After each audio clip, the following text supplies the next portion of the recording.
Arkadaşlar merhabalar. Opel Corsa'nın airbag sökümü ve korna tamiri ile ilgili size video hazırlayacağım.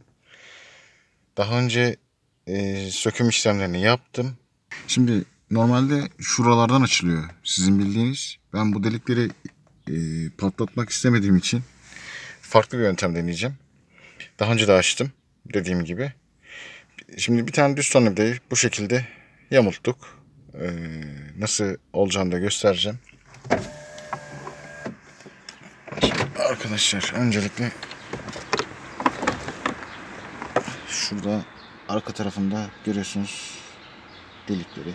Aynı şekilde alt kısımda da var. Alt kısımda da var. Direksiyonu bu şekilde çevirdiğinizde onu göreceksiniz. Şimdi öncelikle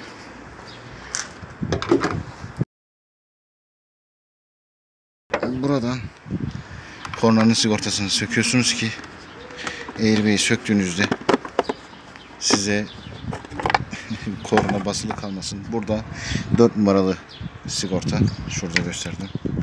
Şunu da şöyle sökmüş olalım. Söküp içeri alalım. Kaputumuzu kapatalım. Ben böyle kaput açık kalmasını sevmiyorum. Parçamızı aldık. Şimdi tekrar araca girdik. Şuraya sigortamızı ve kapağımızı bırakalım. Şimdi kamerayı sabitleyeceğim. O gösterdiğim arka kısımdaki deliklerle şimdi tornavidayı düz şekilde tutarak şu şekilde şöyle bastırarak oradaki arkadaki yayı attıracağım. Telefonu sabitleyeyim. Bir saniye bekleyin. Şimdi telefonu sabitledik.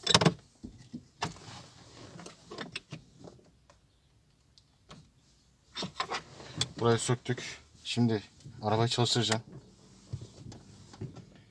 Yani soketlerini patlatmadığınız surette hiçbir şey olmaz arkadaşlar. Tekrar direksiyonu diğer 90'lık açıya çevirdim. İstop ediyoruz.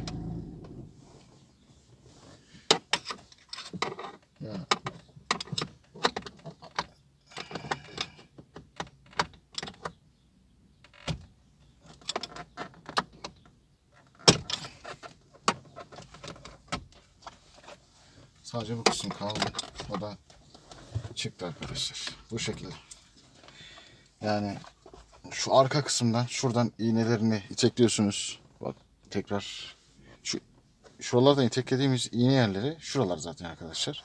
Şu kısım arka kısımdan gördüğünüz şu deliklerden şu parmağımla içeriye doğru iteklediğim kısımlardan iğneleri bu yan kısımlardan itekliyorsunuz. Şu çeltiyi atlattığınızda zaten açmış oluyorsunuz. Sonrasında kornanın soketi şu kısımdan bastırdığınızda şöyle tık çıkıyor. Şimdi bu tıkları kaldırdık bu şekilde.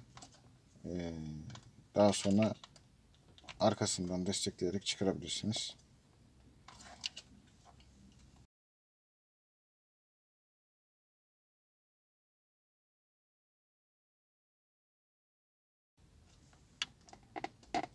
Sağa sola oynatarak çıkarabilirsiniz.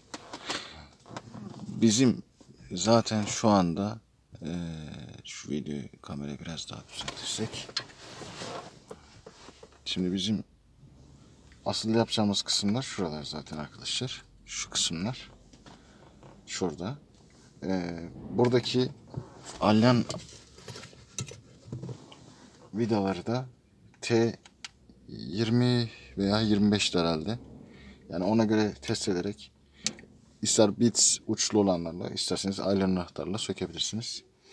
Şimdi ben soketleri taktım. Aynı şekilde çıt çıt kapattım. Daha sonra geldim. Şu kabloları düzgünce gördüğünüz gibi şu kısımları yerleştiriyorsunuz. Sonrasında ayarladınız. Zaten bizim şu an korna sigortamız sökülü. Bastırdığınızda çıt çıt oturdu. İşlem oldukça bu kadar. İkinci videoda görüşmek üzere. Herkese kolay gelsin.